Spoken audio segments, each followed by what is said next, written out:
You know, in hearing the mothers, hearing the cries from the mothers, it should have been so silent. I know that's right. Because if you haven't lost a child, Come on now. and if you don't think you're going to lose a child, because Allah said that He would try you with your children and with your wealth and with your very life. Come on now. This is not something to play with. If you think your little straight A student, your little honor roll student, is not going to meet little June bug on the block that you done moved away from, they're going to run across them one day. And it's either get down or lay down. Think about that. Now, when the police kill one of us, they don't ask our religion. I'm pretty sure they didn't ask your son their religion. When they saw his body, lifeless body laying on the side of the road. In 1989, at the age of 16, I myself was subjected to the correctional prison or institution. They call it a correctional institution. I was facing 27 years with 3 years mandatory. I've been shot over 4 times. Here's a man that's standing before you with over 50-something bullets in him from a sawed-off shotgun, a Mossberg, from my head down to my legs. See? The 9mm went in and out. At the age of 13 is when I got ambushed by grown men in the Robles Park Project. Now you may say, what a 13, 14-year-old boy being ambushed by grown men. See, when you design a community that is fixed on subjecting the people to violence and crime, and we're going hungry, and you got food in your house, I'm coming in your house. I may ask first. I may even knock on the door. But if I know you got food in your house and I don't have any in my house, I'm coming in your house. And I'm going to feed my family. So you can't tell a drug dealer on the block who's making $3,000 to $4,000 in one night. You can't tell that man about no Jesus. You can't tell that man about no Muhammad. You can't tell that man about Allah. See? You have to tell him about something that he needs and craves for, and that's food, clothing, and shelter. Then he might just listen to you. But if our minds are not reformed, then there's no prison that can reform us. You first have to have a self-examination, self-reflection, self-improvement. See? We can sit in a masjid and pray all day. It's when you get off of your knees and go to work in the community. When was the last time, and there's no shade intended, I'm talking to myself too, my mouth is closer to my ears than it is to yours. So I hear my thoughts first, I'm talking to me too. But let me go backwards. Assalamu alaikum, Brother Adam. Beautiful. I'm going to jump hurdles because we've been here for quite a while and I want to just hit it and quit it. And forgive me for my passion, but I don't apologize for the truth. Come on now. My brother spoke on Bilal, radiallahu anhu, an Ethiopian prisoner of war. He was not a slave. He refused to be a slave. See, a slave being in battle. A slave is one who give up his manhood in order to be pumped by the taskmaster. He wasn't a Muslim. He didn't become a Muslim after he met Prophet Muhammad alayhi salam. He just bear witness that Muhammad was his messenger. But he was a Muslim already in his heart. Go ahead. Because he said, Ahad Allah, one God. He was already calling on the one God before he met Prophet Muhammad alayhi salam. And he told the Prophet alayhi salam, I'll follow you, but please please know that I have a desire to kill my oppressor. Think about that. Go ahead. And the prophet did not repudiate it. He did not kick against it. Brother Adam, is this the truth? Did he not allow him to kill his oppressor? Did his oppressor die by the hands of Belial? When we tell the story, we have to tell the whole story, not that he purposely left it out. But when you see cities burning down, buildings burning down, it is because we come from the lineage of Belial, radiallahu anhu. And we have been oppressed for over 400 and some odd years. And so, like Belial, we say, well, okay, we've been oppressed for 400 and some odd years. We have a desire to repudiate and go against and fight against the oppressor who oppressed us for them 400 and some odd years. Is there racism in Islam? Yes. Is there racism in Christianity? Yes. Is there racism in Jehovah's Witness and all religions? Yes. Is there racism and division in your own homes? Yes. You may say Black Lives Matter, but your grandmother may say they don't matter to me. I heard my brother Adam and it moved me. Because we need more Brother Adams to have the passion in speaking about the Black Holocaust. Yes, sir. Yes. Because if you can force your oppression on me, and you can tell me about the Israelites, how they was oppressed in the time of Moses. If you can tell me about the Thamud people, how they hamstrung a camel after God, Allah, told them to leave her and let her have her drink. But they hamstrung the camel. If you want me to cry my eyeballs out over a camel from being prevented from having a drink, then why can't I cry my eyeballs out over the black woman and the black man and the black child that's been placed in a wretched condition? Set upon by a world that hate our very shadow. Now, if this troubling you or bothering you in some kind of way, then I'm talking to you. But if it doesn't bother you, then it shouldn't move you. It shouldn't move you.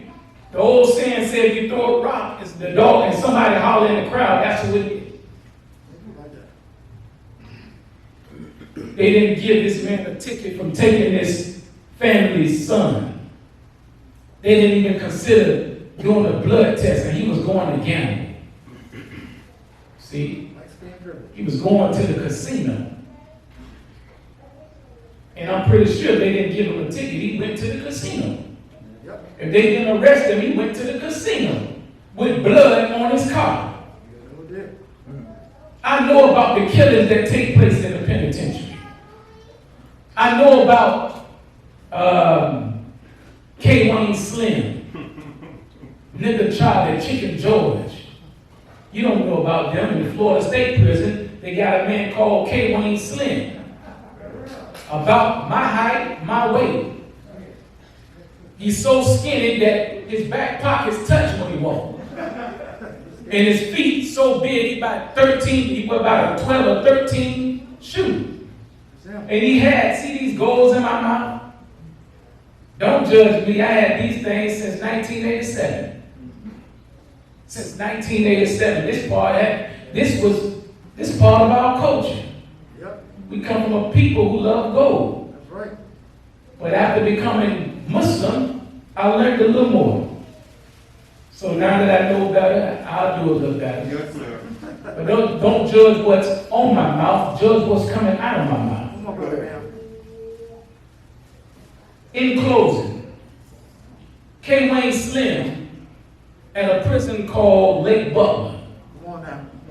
When you go to this prison, you have to walk this lonely aisle called K. Wayne. And when you get into this prison, you are approached by a group of Freemasons. And they all are correctional officers. Not all Freemasons are bad. No. It's a beautiful system of morale. It's a beautiful system of tools and signs and symbols that many have used to correct their own life, correct their lives as being a rough actioner. But K. Wayne Slim used to kick the goals out of inmates' mouth. And they had a jar full of gold teeth of inmates. There was one particular inmate I remember, I will never forget it. He came in about 2 o'clock that morning, no, probably about 11, and he was killed around about 2 o'clock that morning because he didn't say yes, sir. The man was so scared that every time the officer asked him a question, he said, yeah, no, yeah. He said, what? And they surrounded him. So imagine you in handcuffs and cuffs and you shackled. And they're trying to force you to say yes, sir. You want to say yes, sir, but you know, you come from the good hoods, but you just say, yeah, no, but no man was present in your home. So you never said yes, sir, to no one, because you never had a father. See? So this man kept saying, yeah, and I heard a loud scream by 2 or 3 o'clock that morning. And never heard that man again. When we woke up, it was tape on our windows. See? You couldn't see out. Think about that. I mean, not tape, it was a long sheet, like I don't know what it was, but they had those cells where you couldn't see out. And they went down every cell that they passed. They had the guard right there so the inmate that's in the next cell couldn't see what was going on in the hallway. But the point I'm making is that your child, sister, I don't know where you are, but the lady is, your child wasn't the only child and not going to be the only child unless you, me, us, we get involved. I'm looking at these young men over here, and I'll close. Please forgive me for being long-winded. That's my heart right there, the youth. I'm going to say this personally to y'all. See how my young brother back there smiling? Right? Yeah, I'm going to turn back around. I'm going to single you out for a minute. I'm not going to point you, I'm going to single you out for a little minute. I don't think no one back there is over the age 20. Who at that table over the age 20? Imagine these children who over there at the age 16. Anybody under age 16? Where's Brother Jalil? Yes, sir. Quick thinking, fast moving, soldier. Here's the brother at the age of 16, 15, who was subjected to the Florida prison system for murder. 15 years. 15 years.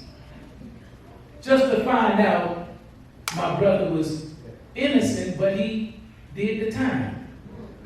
I have another brother, when I was younger in the Florida State Prison, who was an influence to me. Can you stand up, Brother Tawheed? Tawheed, yeah. Oh, man. He was my OG, and I watched him from afar, and he influenced me to come into Islam. Allahu Akbar. We have another brother, y'all heard from him earlier today, Brother Reggie. Stand up, brother, let me see you again. Reggie. Another brother that I watched from afar. Don't be ashamed of being subjected to the prison system. You know, you was in prison when you was born, right here in America. Right. But it didn't make us bitter, it's making us better. So Allah say, don't let the bitterness, the hatred of others turn you bitter. It's in the book.